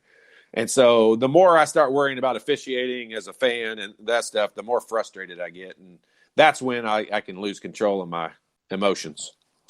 Dr. J says, Todd, the only media problem down there in southern Indiana is the sports articles and reports all have to be small words so the UK fans can understand them. That and the Southern Indiana radio station does not play Indiana Sports Beat. It plays a stupid Kentucky show instead. Y'all have that problem. Yeah, that's an ownership problem, so you can let them that's a deal moron with that. Problems with that is. Come on. Tim says, I see Anderson as the odd man out next year and transfers. He's not a D1 player. I don't know if he transfers, but. Yeah, I mean, I don't see his playing time increasing unless he, makes dramatic strides in his game. I mean, I don't disagree with that statement. Tommy V in Jeffersonville says, who's happy watching IU? Anthony, Trey, and Jordan, because they will all be playing next year. Yeah, I mean, we say that every year. Yeah, everybody says that. Everybody always thinks. Everybody thinks those guys are going to be. And they may be. We're all hoping for the time that's the case. But, I think this is last year, Trace Jackson Davis, I don't know that any of us could have said he would be this good. And I swear to you, I feel like he's just begging for somebody to step forward and kind of join his level of play right now. Yeah, Tim reminded me. Yeah, I was talking about that Duke student chants the other day. Did you see Krzyzewski go after the students the other night? Stop! I wonder where he learned that. They were doing something, a chant about Jeff Capel. They were playing, I guess, Pitt, and Jeff Capel's their coach, and who is a long-time Coach K assistant there at Duke. But they were doing some chant that he didn't like, and he goes off. He went across the score. He's like, stop! Yeah, where do you think he learned that from? Yeah. What other coach have you ever seen do that? Never. No one. I don't know where he could have learned that. Yeah. Crazy. Hey, I think this is Alan from Birdseye asking this, but what was the technical foul about that Archie got? Yeah, I couldn't tell. Based on Archie's reaction, it sure looked like somebody behind him on the bench might have said something. But, I mean, he was right in the ear of the official. So I can't – but he sure – if he didn't say something or use the magic word that usually gets you a technical, then I think that the official just heard something from somebody else, because Archie either played it off really well, like he doesn't know how in the world he got it, or that it came from somebody other than him. Yeah, well, I'm not sure. Joker says the fact that Race was out is most likely why Anderson got his minutes. Yeah, Todd said that before. Ryan from Northern Indiana, Justin Smith said they just had a bad night. There is no sense of urgency, just a complacent attitude. Well, it sort of seemed like that last night. Well, I mean, okay, so this was one of the other things that we were that I said I wanted to talk about it, and I you know from based on dealing with me on here all the time, like I like Race Thompson. I like him as a player. This is not an indictment on Race Thompson individually, but man, it sure seems like over the last several years, five plus years, if Indiana has a bruise for some reason, I don't know if it's the training staff holding them out or whatever it is, but I'd like to see some guys play through some pain from time to time. You think? Are you saying they're too soft? I'm saying it seems like we tend to be on the super cautious end. Yeah, it's on the super cautious end, because I mean I know Race Thompson went down hard and I know all of that, but I mean I can remember back in Brian Evans playing through separated shoulders and. You know, everybody's knees and ankles. But isn't this because of the age of the what we live in? People, the people suing people, and golly, probably it sucks, because exactly what you're saying. Because you miss out on, sometimes you get the best play from someone when they have to play through something. Sure. And yeah. I think we're missing out on a lot of that, and you're missing out on a lot of that toughness. I mean, I maybe that's a get off my lawn kind of a thing, an old man saying, but you got to learn how to be tough before you can be tough. And if you're baby-fied the entire time and coddled and everything made easy for you, what are you going to do when those tough times come around? Yeah, I mean, this is why. Okay, so let's make sure we say this, because Indiana is extremely tight to the vest about how, they deal with injuries and let us know information. So we don't know information. Race Thompson may have a severe injury, and I may look like a jerk for just singling him out and saying this. But overall, I mean, and it's not him, and it's not him you're talking about. It's not him. It's overall. I mean, Jerome Hunter didn't play last night. He was dressed. He looked fine out there. I don't even see a reason why he didn't play. If anybody was going to play, I don't know. It just seems like guys sit out an awful lot. Absolutely. Hey, we got more to get to here on the program. You're listening to Indiana Sports Beat. We're coming to you from the Golf Club at Eagle Point Studios on this Thursday. We're back with more right after this.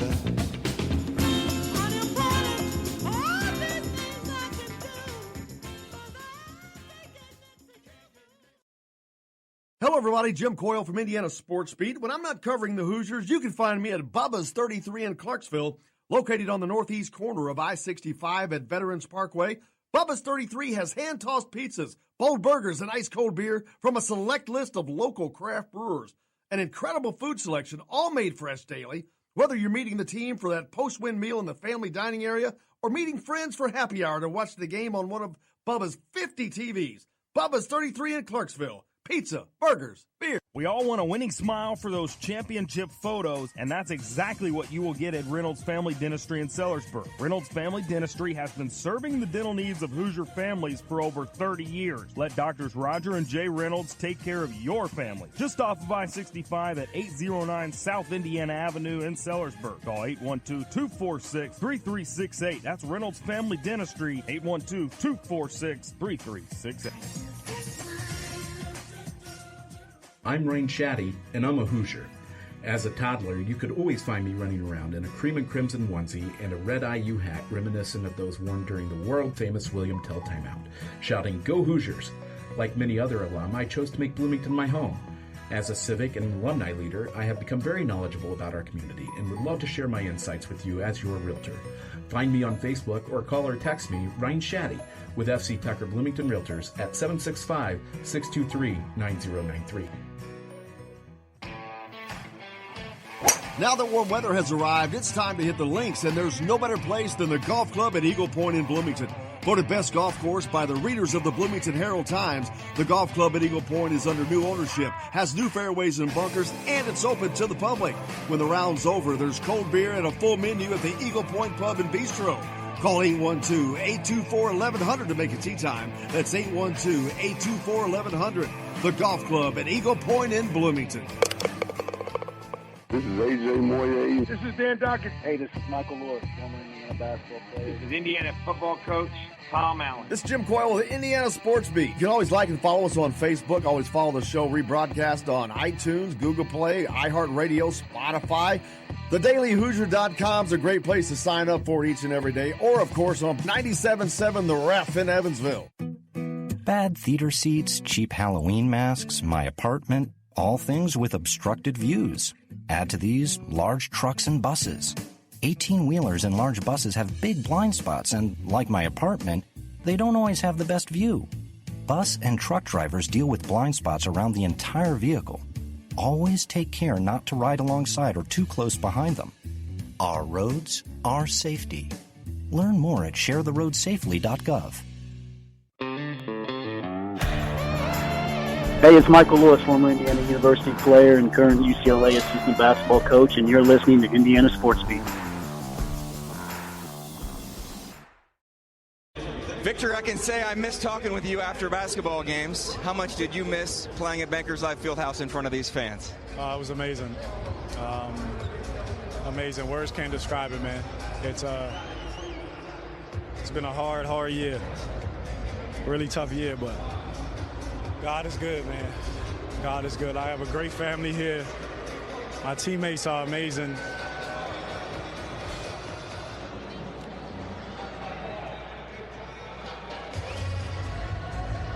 You're 1 for 7, down 3. There's a timeout called. I know it's silly to ask you how did you have the confidence, but as you walk back out on the court, did you feel like it was meant to be for you to take that shot to put this game into overtime? And as I have you answer that question, let's look back at the monitor and tell me what you saw on that final play. I just shot it, man. Mamba mentality. Mamba mentality, man. That's what Cole, Gigi, all them people that was on that helicopter, that's for that, man. It's been a tough year, man, but tough times don't last, tough people do. And I work so hard, man. And thankful for my friends, this state, these people, my family, my teammates. It's an emotional night. It's one that fans have been looking forward to, but you had been looking forward to as well. As I get one final thought, you get ready to walk out of here, and I know your connection to the fans is something special. You've said the last month or two how much it's meant, their support, how much you've heard from them on social media, and every time you go anywhere. Can you describe the feelings you have for this city and these fans? I'm just thankful, bro. I'm just thankful. Got all the TV. I'm just thankful. Thank you very much. That was former Hoosier Victor Oladipo on his return to the NBA and the Indiana Pacers last night. A resounding win by the Pacers as they are not resounding, I guess. They go to overtime and beat the Bulls as Victor Oladipo hits a deep three to tie that game up to send it to overtime. Indiana wins that game 115-106 in OT, Todd. Man, can you imagine being out for a year like that and coming back under that spotlight? Yeah, I mean, you think about, we were just talking about in the last segment about Indiana players, playing through some pain and issues and stuff like that. There's not very many, statistically and percentage-wise, there's not very many guys who have an injury that, it's severe enough. It takes a full year after surgeries and everything to recover that you come back from and ever really get to 100%. I mean, Gordon Hayward had a catastrophic injury a couple of years ago, or I think it was 2 years ago. Those things, I mean, thankfully they don't happen very often. And Victor had one of those injuries that it just takes, more than a year to come back from. And you never know, like, it doesn't matter. Even watching him, I had one eye on the Pacers and one eye on IU last night. And even watching him come back into the game, as great as he is, an all-star capabilities, he even still, looked uncomfortable, and it'll take him a few games to get back into rhythm. And I do believe, based on watching him, I think he'll get back to 100%. But even watching him just try to ease his way into the game last night, you could tell, like, the speed of the game is different than anything. Even though he's played it for years, it's still different than what you can try to emulate and practice and get ready for. And overall, I thought, I think he'll build off of that performance. He obviously didn't have a great performance, except for that shot he made it's one of those storybook type endings of a game. Joker texted, could the injury caution factor be due to Kevin Wilson rumors of players playing when they were hurt back when he lost his job? I'm not really sure that could possibly play into this. I don't know, but I think it's totally day different and age. now. Yeah, it's a different day and age, it's man. It's not just Indiana specific. I think it's the day and age of all sports in general when it comes to that. And I think coaches have to be. I think coaches and trainers and doctors that are affiliated with the teams, I think they all, they feel like they have to be more cautious when it comes to clearing guys to play and all that. Because, if a player wants to turn around, 10 years later and say, oh my gosh, they made me play with, a sprained ankle and I begged not to play, who's going to refute that 10 years down the road? And yeah, I do. I think it's just the times and the way things are. And when guys get injuries nowadays, the first thing that goes through your mind is just sitting out. How long are they out for? Well, I'll tell you, I coached high school football way back in the day, and I remember coaching locally here. And I remember there was a game where one of my best defensive end, he says, I can't play. My wrist is hurting. And you look at his wrist, there was nothing wrong with it. I mean, there was no swelling, nothing, but you just had to shake your head. Well, turns out it was broken. And it's like weirdest thing, because I remember this because it was so weird. There was no swelling, no appearance of distress of any kind other than him saying, my wrist hurts. And you got to go with them on that word. As much as I promise you, I wanted to send him back into that game. So I'm like going, don't be a candy ass now. Right. But wasn't the case. And thank God that didn't happen. But I'm like thinking, because you just never know. I mean, it's just sometimes, they are maybe somebody is being like that, but the majority of the time it's not the case. And you just can't take that chance. You can't. I mean, with lawsuits and guys losing jobs nowadays, you just can't take that chance. The difference is how kids are conditioned nowadays. And it's one of those scenarios where, you almost don't know when to believe them and when not to believe them, or it's not a matter of believing them, but how severe it might be. And, it just wasn't even an option. I mean, I'm even talking about back when I played, but you go way back even before that, you'll hear like Slick Leonard and Clark Kellogg and guys like that talk about, literally, taping their knees up and, literally just trying to bandage themselves to be able to get out on the court and play.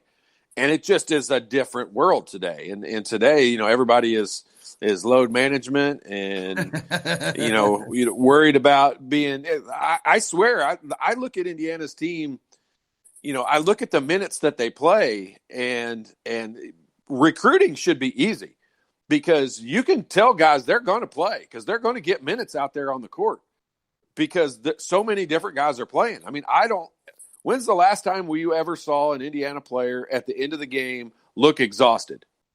And I want to lose a game because I feel like guys play too many minutes rather than we share all these minutes and everybody gets a chance to play. It's just it's not Indiana basketball and it's not college basketball. What does this team have? 2 seniors, Deron Davis and Devontae Green? Is that it? Yeah.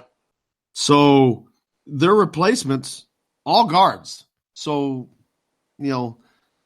You got three guys basically coming in to play Devontae Green's spot. Which I consider him a two, whatever. I don't know. I mean, like I said, we don't know what positions are really are. But if I look at how these guys play now coming in, I mean, Geronimo is kind of he's bigger. He's more of a wing. I don't know if I think he can slash, but you got Trey Galloway and Anthony Leal. Anthony Leal, of course, people are hoping he's the shooter. But when a kid's coming out of high school, you have to remember – they're shooting behind a 19-foot, 9-inch three-point line, which I can hit that damn shot. There's a big difference between the shot today that is a college two-pointer, Todd. I mean, it's changed since when you were playing, and it makes a difference. I mean, it's not a lot, but it makes enough of a difference that it obviously – you look at the shooting percentages today, and you can see how much of a difference that it has made. I agree with you, except for I'm not saying I need a three-point shooter. Right. Well, they just need a shooter. We need shooters. I'll take all the 17-foot jumper. Calbert Chaney was not a three-point shooter. I mean, Calbert Chaney was the smoothest 18-foot jump shooter in the world. Randy Whitman, Ted Kitchell, those guys are all thought of as great shooters back for Indiana. They weren't long-distance shooters. They were just guys who you knew when you hit them with a pass, they were going to make that shot from whatever distance it might be. And go down the roster for Indiana, we don't have those guys. Like, we don't have – who's the best mid-range jump shooter that Indiana has? In my opinion, I would say it's probably Armaan Franklin. Only because he's probably shot the most of them, and he's probably been the most consistent at making that 17-foot jump shot. Yeah, you can look at the top teams. I mean, this year's not a great year to say top teams, but on any year, you look last year, these teams that are at the top, they're not kicking everybody's butt because they're hitting 14 3-point shots a game. They're winning because they can shoot the ball, period. Right. And if it mixes in a three-pointer here and there, that's fine. They will. Like Duke was horrible shooting threes. Now, they didn't make the Final Four last year. But my point being is you don't have to be a great three-point shooting team. You just have to be a good shooting team. You've got to be able to draw the defense out to you. And here's the biggest issue is when the defense respects you to be able to make a shot, they recover to you. So, when Indiana swings the ball around, the best shots come from what? We always say this. You throw the ball inside and it gets kicked out. That's why offensive rebounds that get kicked out, those shots go in more often. For whatever reason it might be, there's more shots made when the ball comes from the inside, back out, and then you make a shot. Well, in doing so, when the defense has to recover to you, they have to recover a lot harder to a guy they think has the chance of making that shot than they do to a guy who they're just trying to stay in front of and make sure he doesn't drive to the basket. And so that being able to make that shot does a couple things for you. One, it gets you points when they throw it to you and you can make it. But for two, it makes the defense respect you and come at you harder, which makes it much easier to drive around them or drive into the lane. And that either gets you an easier shot or a closer shot or a layup or a dunk or a kick out to somebody else that has to come in, and their guy had to help. And so there's a lot of factors that go along with it. Right now, I'm telling you, do you think defenses respect Armaan Franklin from the outside? Nope. Or Rob Finney from the outside? Nope. Or Al Durham from the outside? Nope. I mean, I can go down the whole list. Devontae Green's probably the only guy that teams say, hey, we can't let that guy get hot. But he's so inconsistent, we'll see if he makes his first two or so. After he makes two in a row, we'll go out and guard him a little bit closer. Ryan D. sent in, says, Todd, not the guys ever played that bad. What would a next day in practice have been like? I'm assuming after last night's game. You can't even imagine. It would have been unbelievable. It would have been so here would have been a typical day. We would have started practice around 3:00 and we would have practiced for probably 3 solid hours, which is not typical this time of year. This time of year in the Big Ten, for a typical Bob Knight practice, it would have been about an hour and 15 minutes on the floor. But after a game like that, it would have been 3 hours on the floor, and then it would have probably been at least 3 more hours. We would have left and got something to eat and come back, and it would have been a solid 3 more hours worth of watching game film. And we would have watched every possession of that terrible game last night. Dr. J says the mentality of sports today has a lot to do with it. 80s, 90s kids played multiple sports and strengthened different body parts of the body. Now these kids have played only one sport since 12 years old. Same stress on the same areas of the body year-round for a decade start affecting you sooner regardless of sport, so coaches are probably more cautious. Yeah, I mean, there's some truth, and there's big debates that go into the whole, should you play different sports? And Well, you know what? It's funny you said it, because there was just on Twitter this morning, there was something to do with, the players that are in the Super Bowl for the 49ers. Like Patrick Mahomes. All those, it did on all of them, and the multi-sport, 50% were multi-sport players. So, yeah, anybody that says you need to specialize at a young age, bull crap. Go play every sport you can play.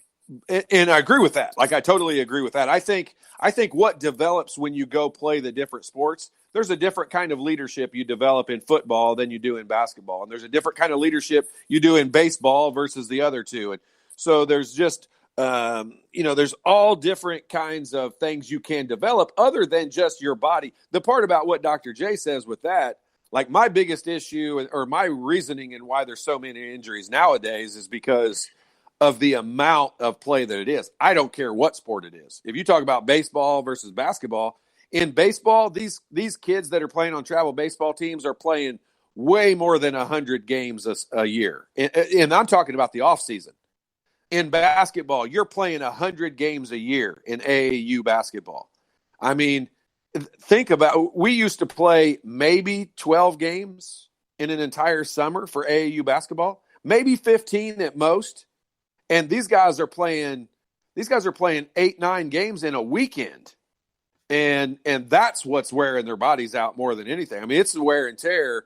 If you've got a smart kid and you want him to be a gazillionaire when he gets older, make him be an orthopedic surgeon. Because the amount of injuries people are going to have with their hips and knees and ankles and everything else when they get older, playing this many AAU games and this many travel baseball games, that's why there's so much stress on their bodies. And is it me, or does it seem like Indiana particularly has more challenges with injuries at least on the basketball court than most teams? You mean IU, or you mean the state of Indiana? I mean IU. I just seems like they have really been hit by the injury bug over the course of year after year after year. Yes. Yeah, but I truly believe this. I think that's because we cover Indiana so closely. That's why I'm asking. Covered Michigan State, if we covered Michigan State, I think we would easily be able to say, well, they deal with this injury and this injury. I really just firmly believe that that's because we cover Indiana so closely, game in and game out. Joker says, so since Archie insists on playing everyone and not a select few in order to win a championship of sort type, does the team get participate? Oh, I don't. Joker's being silly. Joker's being silly this morning. Being a joker, it's what he does. That's right. It's what he's supposed to be. And then I lost all the rest of the daggone texts that were coming in order. Daggone it. There they are. You got Roy Williams vocabulary this morning. Dadgummit. That's better than the alternative that's normally coming out of my mouth, I assure you. The thing with Leal is he's not going to just hit threes. He will pass up a three if he thinks he has a good path for a layup and chance to draw a foul. That's what I've seen him do. That's coming from Tebow. Well, I mean, I think that goes back to what I'm saying. And our guys that are there now at Indiana would do the same thing if the defense respected them to make that shot. But they don't. And they don't fly out at him trying to stop him from shooting a 17-footer or a 22-footer or whatever it might be, because they don't. The mid-range game, we've talked about this a bunch.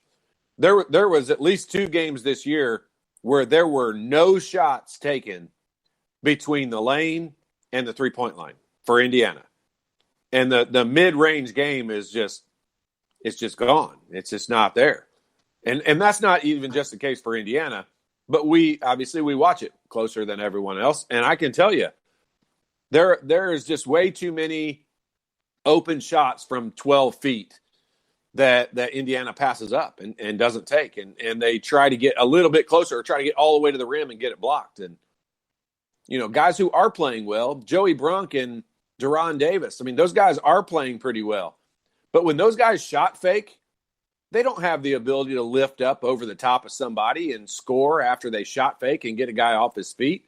So the shot fake really doesn't do them any good. Like, every time they shot fake, I'd love to see the percentages overall for the season, because Joey Brunk and Deron Davis in particular, when they shot fake, they almost never score because they can't lift up and jump up over the top of somebody.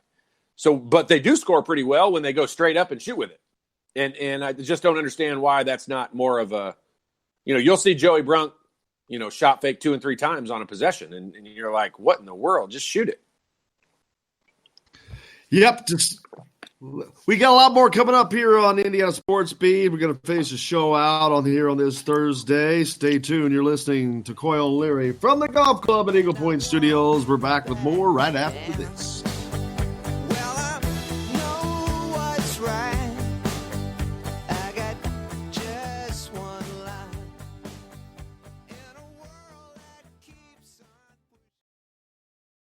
Hello, everybody. Jim Coyle from Indiana Sports Beat. When I'm not covering the Hoosiers, you can find me at Bubba's 33 in Clarksville, located on the northeast corner of I-65 at Veterans Parkway. Bubba's 33 has hand-tossed pizzas, bold burgers, and ice-cold beer from a select list of local craft brewers. An incredible food selection, all made fresh daily. Whether you're meeting the team for that post-win meal in the family dining area or meeting friends for happy hour to watch the game on one of Bubba's 50 TVs. Bubba's 33 in Clarksville. Pizza, burgers, beer. We all want a winning smile for those championship photos, and that's exactly what you will get at Reynolds Family Dentistry in Sellersburg. Reynolds Family Dentistry has been serving the dental needs of Hoosier families for over 30 years. Let Doctors Roger and Jay Reynolds take care of your family. Just off of I-65 at 809 South Indiana Avenue in Sellersburg. Call 812-246-3368. That's Reynolds Family Dentistry, 812-246-3368. I'm Rain Shaddy, and I'm a Hoosier. As a toddler, you could always find me running around in a cream and crimson onesie and a red IU hat reminiscent of those worn during the world-famous William Tell timeout, shouting, "Go Hoosiers!" Like many other alum, I chose to make Bloomington my home. As a civic and alumni leader, I have become very knowledgeable about our community and would love to share my insights with you as your realtor. Find me on Facebook or call or text me, Ryan Shaddy, with FC Tucker Bloomington Realtors at 765-623-9093. Now that warm weather has arrived, it's time to hit the links, and there's no better place than the Golf Club at Eagle Point in Bloomington. Voted best golf course by the readers of the Bloomington Herald-Times, the Golf Club at Eagle Point is under new ownership, has new fairways and bunkers, and it's open to the public. When the round's over, there's cold beer and a full menu at the Eagle Point Pub and Bistro. Call 812-824-1100 to make a tee time. That's 812-824-1100. The Golf Club at Eagle Point in Bloomington. This is AJ Moye. This is Dan Dockett. Hey, this is Michael Lord, former Indiana basketball player. This is Indiana football coach Tom Allen. This is Jim Coyle with Indiana Sports Beat. You can always like and follow us on Facebook. Always follow the show rebroadcast on iTunes, Google Play, iHeartRadio, Spotify. TheDailyHoosier.com is a great place to sign up for each and every day. Or, of course, on 97.7 The Ref in Evansville. Bad theater seats, cheap Halloween masks, my apartment, all things with obstructed views. Add to these large trucks and buses. Teen-wheelers and large buses have big blind spots, and like my apartment, they don't always have the best view. Bus and truck drivers deal with blind spots around the entire vehicle. Always take care not to ride alongside or too close behind them. Our roads, our safety. Learn more at sharetheroadsafely.gov.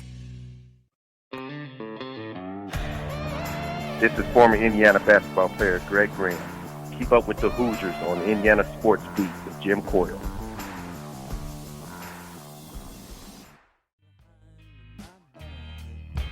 The bottle is ready to blow.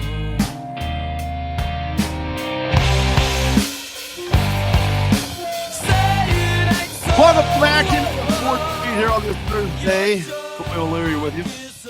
Coming to you from the Golf Club at Eagle Point Studios. Little sun, is the sun peeking out outside? Trying to get through. It's one of those. Not here. One of those blustery, wintry days, man. It just is what it. But I cannot and will not complain about the winter weather thus far. No. My goodness gracious! So thank you, weather gods. Appreciate you. Thank you. Mother Nature, I think's her name. Yeah, you too, ma'am. You too, the big lady up there. But yeah, I was, this is my first time living back in Bloomington since college. But the one thing I remember from living in Bloomington are the freaking winters. I don't know why. It's not that far from where I'm from. I mean, just a little bit north, but the difference is there without doubt. Oh, it really is. I mean, I live in southern Indiana now, as you know, and it's a big difference between Indianapolis and here. It really is. Yeah, I mean, you're from Indianapolis, and which is even further north. But I don't know. It's just something about these Bloomington winters always – I don't know what it was, boy, but I sure remember. Well, it's funny. So living down here in Evansville, it's amazing how many times it will snow. So my kids still live in Carmel, and it's amazing how many times it will snow and they'll have school delays and things like that. And heck, it'll be 40 or close to 50 degrees down here in Evansville. And so it's just it's a big difference. We're right on that borderline of where I think sometimes the weather is much worse. We're right on the border of where it starts to clear up a little bit. Yeah, well, I'm ready for March, man. I mean, I'm not ready for March because that means college basketball will be close to getting over. But yeah, you know what? It's like Christmas. It's like as a kid, it's like Christmas because you want it to get here so bad, but then once it's real close, you almost want it to slow down because you know it's going to be over. And as soon as March Madness is over. I mean, you know, I'm luckily, I think this is why I picked up golf so much is because there is literally, I don't watch much of the NBA and I don't watch baseball. And so I didn't really have any other sports to pick up and love after basketball was over. So I think that's why I picked up on golf. But man, once March Madness is over, it's literally that feeling you had as a kid the day after Christmas. What is your handicap? I don't know, 3. Jesus, that's just disgusting. I used to be a lot better. I used to play a lot more. How many golf clubs are in the bag? You're only allowed to have 14. Well, that's my handicap. All 14, all 14 all of them. 14, every one of them is all handicap. 14 of them. Yeah. Maybe the putter. I play a lot, so you should get better if you practice and play a lot. That's the way I look at it. That's true. That's true. Most people who are not really good golfers, yet they kind of want to be. The difference is they don't know how to practice. And I mean that from the standpoint of like I had good coaches. I had good coaches growing up, so they were showing me the right way to do things. So even when I went and practiced on my own, like I was doing it the right way. And you know, in golf, if you don't have somebody teach you how to do it the right way, you're just going to keep doing your bad habits. It's just like hitting a jump shot. If you're shooting it all funky, totally agree. Putting your hand across your forehead and going sideways or something stupid, you're not going to have a lot of success. It's like anything, yeah. And you're exactly correct. Why you're saying that? I mean, like there's a few guys on Indiana's team who have specific flaws in their jump shots. They need a better golf swing. They need a better swing. You're right. They need a better golf swing. And the thing is, there's nobody there to help them. And this is a time where they could really use that because as you go on, it's harder and harder. I don't care if you're talking about golf or basketball or whatever you're talking about to make changes. Just like when I was competing in roping all the time. Sometimes you get into this little lull and you start making the same little mistake, but to get out of that, it's really tough. And it's the same with a jump shot. You could be just doing one thing that has altered that shot, but to stop doing that mentally, it becomes just muscle memory. That's a very difficult thing to change. Well, like I use this example a lot, and I love golf, so I use a lot of golf analogies. But you take the best players in the world, the most recognizable. You take Tiger Woods and Dustin Johnson and Jordan Spieth and guys like that. They still consistently, to this day, no matter where they are in their careers, they still have a swing coach who is the person they feel the most comfortable with that knows their swing. Not everybody doesn't swing the same. Tiger doesn't swing the same as Dustin Johnson, and Jordan Spieth doesn't swing the same as any of the rest of them. And they all have unique things to their swing. So the guy who feels the most comfortable with his coach and thinks that he's got a guy that when he's playing his best and swinging his best knows what his shot should look like and be doing, those people can recognize little tiny, and they might be just insanely minute differences in their swing from when they're playing well and when they're not, and when they're swinging consistent and when they're not. And the jump shot, I could transpose everything I just said the same exact way for jump shooters in basketball, because how many times have you heard a guy back in our generation where it would say, my coaches did this or whatever, but my dad's the only one who really knows what my shot looks like, or my dad's really the only person that could fix my shot or whatever, because they're the guy who knows when you've done it the best, what's the most repeatable thing for you to do. And that's, I would say that's one of the issues with, that's why I always say to you in college coaching, there's a limit on how many coaches they can have. And that to me limits the game. I don't understand. Right now, IU could use a good shooting instructor to come in there and work with some guys, and they would be better for it. The NCAA prohibits that. So, I mean, that's part of the NCAA rules and things like that where you're like, that doesn't make any sense. Dr. J says you can't Jim Furyk in your jump shot. We've got a Jim Furyk or two in there. I'm assuming Jim Furyk's got a funky He's got a loop at the top of his golf swing. Got a little hitch. A hitch. It looks insane. Like, it doesn't look like he should be able to play golf at all. But you know what he does do is he does everything he does taking it back. He gets it to the same spot going down towards the ball every single time. And if the hard part is because he's got all that extra movement in his swing, it's hard to repeat it the same way every time. And so that's why most guys can never do something with a swing like he does. He just has incredibly good hand-eye coordination. Apparently, Barkley used to be almost a scratch golfer. Yeah, that's BS. There's no way that dude used to be close to a scratch golfer. I can't imagine either, because Let's just say he used to not be near as bad as what he is now. That I'll agree with. And that's talking about, I mean, how do you get that bad? He has got possibly the ugliest, along with Bob Knight, golf swing I've ever personally seen. Yeah, agree. And here's the weird part about Barkley is Barkley was such a smart basketball player. I mean, he played insanely hard and he had a big body, but he wasn't overly tall. I would think we would all say he got the most out of his height and abilities that you could get.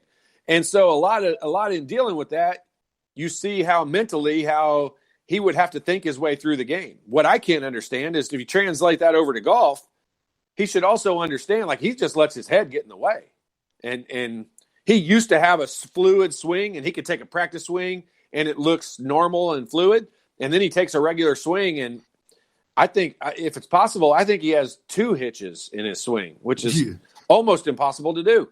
Well, Alan from Birdseye says we've got a couple of Charles Barkleys with a hitch in their shot on this team. Yeah. I mean, the flaws that a couple of these guys have they're pretty small. I mean, Armand Franklin's is shoulder related. It's pretty small. I'm a little surprised they don't do more to fix this, because especially with it being such a critical thing, the first thing the Celtics did when they got Romeo Langford was work on his damn shot. That was the very first thing they did, to fix his shot, because he was not a good shooter. I don't care what anybody says. He was a scorer. He was not a good shooter. Yep. He has the ability and the physical ability. He's got the hand-eye coordination to become a really good shooter, consistent good shooter. He would have games where it looked like he was the best shooter in the world, and he would have games where it looked like he could make it from anywhere. And that's the thing with here's what we don't know, Jim, and we have to go out and straight up say this. We don't know what they do in practice. We don't know what they're working on and what they're not working on. But what I can tell you is they had flaws in their shot to start the season, and 21 games into it, they still have flaws in their shot. So if they're working on it, they're not improving it very well. Yeah, I think they're working on just what they're doing, not working on how they're doing it. Yeah, it sure appears that way. We'll certainly find out. Tomorrow, we've got lots to talk about as Indiana is preparing to take on the Ohio State Buckeyes, Todd, on the game on Saturday, which, man, you talk about this game is taking a little bit more of an intriguing matchup, because you've got an Ohio State team that is flat out struggling. Really struggling. And then you've got an Indiana team that's kind of searching for their identity, their road identity. To me, they have not shown up on the road this season. We saw it at Wisconsin. We've seen it now at Penn State, and they have yet another opportunity here to do that against a team that just simply is not playing well. So this is an opportunity for an Indiana to steal one of those road wins. Yeah, it is. I mean, you can look at it that way, and I think we all feel, I think everyone kind of in college basketball that follows it closely feels like Ohio State is going to get their rhythm, and they're going to start playing well again and get back to the point where they're one of the better teams, not just in the Big Ten, but in the country. As an Indiana fan, you just truly hope that that's not Saturday, because I honestly feel like they're going to snap out of it at some point. They're not playing well. They're not playing together. They don't look like they like each other. They look like they've got some internal issues going on. They've had guys suspended. They've had guys just not playing, and they're trying some different lineups right now. They really need a win. So does Indiana, and that's a tough combination when you're the road team and you're playing against a home team that is talented and has played really well and really needs a win. That's not a good recipe for Indiana going in there and stealing one. If Ohio State is going to turn it around, let's just hope, from Indiana's sake, it doesn't start on Saturday. Yeah, let's hope. But Indiana's luck. I mean, a team comes in. Maryland came in struggling to shoot I was the ball. just getting ready to say a 30% shooting team comes in and shoots 90% for the damn field, it seemed like. And and even though Indiana raised its level, it wasn't enough. But they did. No, you're exactly right. Indiana almost matched them at that point. I mean, they raised their level of play, and especially their shooting. But Maryland, I mean, if you want to say they got right and got their confidence, I guess we'll see how it transitions over into their next games. But, man, they came into Indiana and they walked out of here a lot more confident in themselves than I think when they got here. And Indiana doesn't need to show me anything, but what I want to see this team go on the road and play with some onions. Play with some urgency. Play with a sense of, hey, we need to get a win here today. I want to see that attitude, but I don't know that these guys – I just don't know that they had that attitude. Yeah, no, I mean, I hear you. They on the road, they just have been, they just have not played well. I mean, I don't know. They've been soft. Many other ways. I mean, there's no other way to say it. They've just been soft. Yeah, they have. So here's the scoring for Big Ten road games. Okay, they put up 82 points against Nebraska. Okay, I think everyone, if you were going to wipe out the best and worst of everything or whatever, I think you would definitely agree you can wipe that game out from a scoring standpoint. It's not indicative of how they're playing on the road. But besides that, on the road, Indiana has scored 49 points, 50 points, 59 points, and 64 points. 64 is the most they've scored on the road if you eliminate the Nebraska game in the Big Ten. That's not going to win you very many games, obviously. No, it is not. It certainly is not. Hey, we got a lot more to come up tomorrow. Can't wait to get to that show always. Man, it's been another fun flying week here, Todd. And Indiana prepares for the Buckeyes on Saturday. Of course, after the game with Todd Leary comes to you. What time's that tip? Did you say 1 o'clock? Noon Eastern. Yeah, man. That means about 2 o'clock we'll be coming to you live on Facebook Live for after the game with Todd Leary. So looking forward to that. Hopefully we're talking about a road win for these Hoosiers. It sure be nice. They need it. They really do. They need it for their confidence. They need it for seeding. They need it for a lot of things. They need to stay up in that top 4 of the Big Ten Conference. They need to get that double bye in the tournament. I mean, this team needs every little bit of whatever you can get that they can take. Yeah, they do. That double bye in the Big Ten tournament's a big deal for this Indiana team just because they've not had a ton of success. And what you don't want to do is have to play that Thursday game and end it with a loss and have a loss. You'll play a decent team on that day, and you don't want if you lose on Friday, it's not near as big a deal. Even if it's still just your first game, it doesn't even matter. It's a bigger deal if you lose to Michigan. It's a lot bigger deal than it doesn't matter near as much than if you lose to a Northwestern or somebody like that. So, yeah, that double bye is a big deal, and you're exactly right. A win like this would put them back up there in that top 4 area. We'll certainly find out, and we'll be talking about it tomorrow. We'll see who we can get on guest-wise. I'm trying to get Clark Kellogg back, especially since Indiana plays Ohio State on Saturday. Cool. It'll be a good time to see if we can get that wrapped up. But we'll get what we can get, as we always do, a big Friday. But until then, we'll let you go on about your day. We appreciate you joining us, as always, from the Golf Club at Eagle Point Studios. For Jake keeping us on the track, Todd Leary for keeping us straight, I'm Jim Coyle, and I will see you on the radio.